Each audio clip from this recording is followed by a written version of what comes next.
आज हम सिर्फ एक चुनावी हार जीत की बात नहीं करेंगे, नहीं। हम शासन को, गवर्नेंस को जमीन से समझने की कोशिश करेंगे।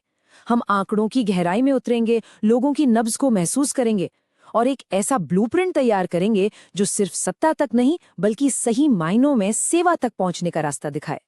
किसी भी रणनीति को बनाने से पहले उस जमीन को, उस मिट्टी को समझना बहुत जरूरी होता है जहां उसे लागू करना है।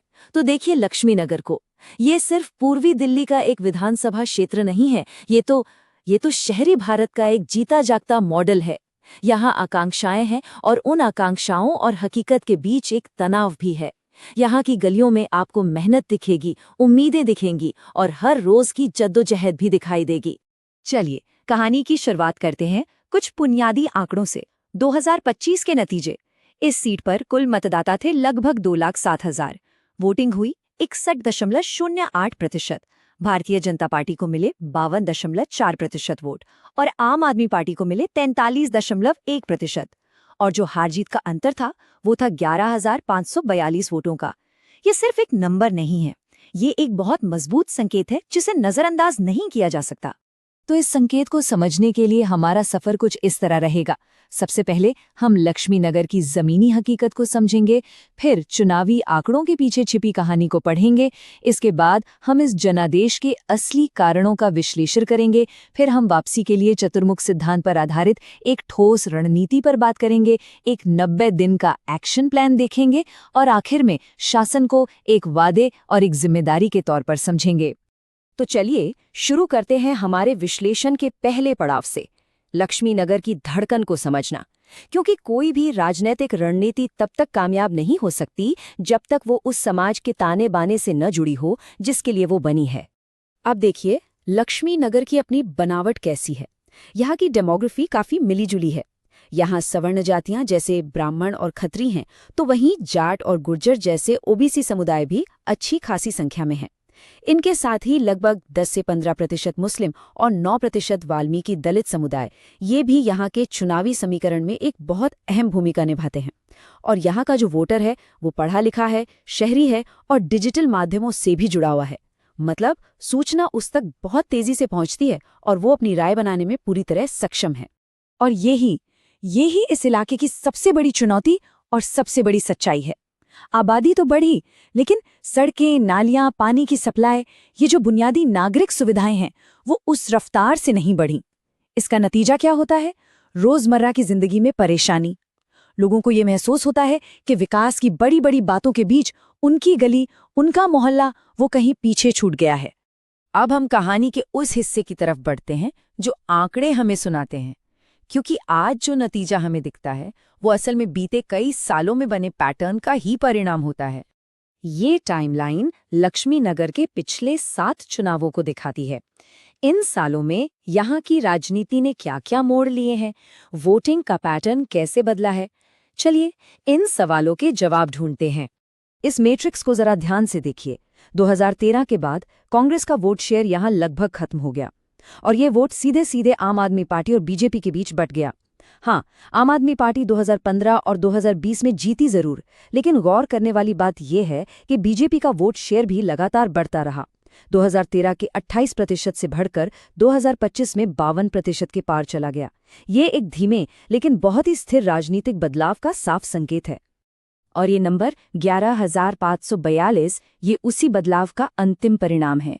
ये महज एक आंकड़ा नहीं है, ये एक साफ जनादेश है जो ये बताता है कि मतदाताओं का एक बड़ा हिस्सा अब एक नए विकल्प की तरफ देख रहा है। लेकिन एक और ट्रेंड है जो चिंता का विषय है और वो है घटता हुआ मतदान प्रतिशत। देखिए 2015 में जहां 67% से ज्यादा लोगों ने वोट दिया था, वहीं 2025 में ये आंकड़ा गिरकर 61% पर आ गया। तो यहाँ एक बुनियादी सवाल उठता है, क्या ये शहरी उदासीनता है या फिर कोई पार्टी अपने कोर समर्थकों को घर से निकालकर पोलिंग बूथ तक लाने में नाकाम रही? इसकी वजह को समझना बहुत जरूरी है। तो अब तक हमने देखा कि क्या हुआ, अब हम ये समझने की कोशिश करेंगे कि ऐसा क्यों हुआ। किसी भी समस्या का समाधान तभी मिल सकता है जब हम उसकी जड़ तक जाएं। मतदाताओं की शिकायतों का ये हीट मैप पूरी कहानी को आईने की तरह साफ कर देता है। जो मुद्दे लाल रंग में हैं, सफाई, टूटी सड़कें, पानी और नालियों की समस्या, ये वो मुद्दे हैं जो लोगों की रोजमर्रा की जिंदगी से सीधे जुड़े हैं। ये बुनियादी जरूरतें हैं, और जब ये जरूरतें पूरी नहीं होती तो बाकी कामों पर जो संतोष होता है वो भी फीका पड़ जाता है। यहीं पर एक पल रुककर हमें सोचना होगा। हमारे संविधान की बुनियाद मानवीय गरिमा के सम्मान पर रखी गई है। जब किसी नागरिक को साफ पानी या साफ सुथरी गली जैसी बुनियादी सुविधाएं नहीं मिलती, तो कहीं न कहीं उसकी गरिमा पर चोट पहुंचती है। एक जिम्मेदार सरकार और नागरिक के बीच का संवाद इन्हीं बुनियादी सुविधाओं की डिलीवरी पर टिका होता है। आइए अब इस जमीनी हकीकत का एक स्वॉट विश्लेषण करते हैं। आम आदमी पार्टी की ताकत है दिल्ली का गवर्नेंस मॉडल और उसका कैडर, लेकिन कमजोरियां भी साफ हैं। स्थानीय नेतृत्व का संकट और एक सीमित वोट बेस। अवसर कहाँ है? अवसर है शहरी लोगों की उन बुनियादी जरूरतों में जो पूरी नहीं हो पा रही हैं और जिससे एक हताशा पैदा हो रही है। लेकिन सामने बीजेपी के विशाल संसाधन और ध्रुवीकरण की राजनीति का खतरा भी मौजूद है। तो अब तक हमने समस्या का निदान किया, उसकी जड़ को समझा। अब हम समाधान की ओर बढ़ते हैं। वापसी के लिए एक अनुशासित और एक व्यापक रणनीति की जरूरत है। हम इस रणनीति को चतुर्मुख सिद्धांत कहते हैं। ये एक 4 आयामी फ्रेमवर्क है। इसका लक्ष्य है चुनावी प्रबंधन, संगठन की मजबूती, नैरेटिव पर नियंत्रण और संसाधनों का सही इस्तेमाल। इन चारों को एक साथ मिलाकर खोई हुई राजनीतिक जमीन वापस हासिल करना। अच्छा, इन 4 स्तंभों का मतलब क्या है? इसे सरल भाषा में समझते हैं। पहला, चुनावी, अपने पारंपरिक वोट बैंक जैसे दलित मुस्लिम को मजबूत करें और सवर्ण ओबीसी स्विंग वोटर्स को साधने पर ध्यान केंद्रित करें। दूसरा, संगठनात्मक, बूथ स्तर पर अपने संगठन में फिर से जान डालें और स्थानीय नेतृत्व को उभारें। तीसरा, नैरेटिव, अपने काम पर आधारित एक सीधी, सरल और सकारात्मक कहानी बनाएं। और चौथा, संसाधन, पार्टी के ब्रांड, सरकार की योजनाओं और अपनी डिजिटल पहुंच का पूरी तरह से लाभ उठाएं। एक अच्छी रणनीति कागज पर ही रह जाती है अगर उसे लागू करने का कोई एक्शन प्लान ना हो। इसलिए अब हम एक 90 दिन की समयबद्ध योजना पर नजर डालेंगे। ये एक वैज्ञानिक तरीका है जो चरण दर चरण आगे बढ़ता है। पहले 30 दिनों में स्थानीय संगठन को पुनर्जीवित करें और एक स्थानीय माइक्रो मैनिफेस्टो जारी करें। अगले 30 दिनों में लोगों से सीधे जुड़ने के लिए जमीनी अभियान और टाउन हॉल बैठकें करें। आखिरी महीने में बूथ मैनेजमेंट को मजबूत करें और एक लक्षित डिजिटल अभियान चलाएं और चुनाव से ठीक पहले पूरी ताकत झोंक दें। लेकिन मैं फिर दोहराना चाहूंगा, ये विश्लेषण सिर्फ एक चुनाव जीतने की तकनीक के बारे में नहीं है। नहीं, असली मकसद है उस जीत को जनसेवा में बदलना। इसके लिए यहाँ कुछ ठोस सिफारिशें हैं। उम्मीदवार के लिए अपने काम का हिसाब दें, जनता के बीच अपनी मौजूदगी बनाए रखें और स्थानीय मुद्दों पर सलाह के लिए एक काउंसिल बनाएं।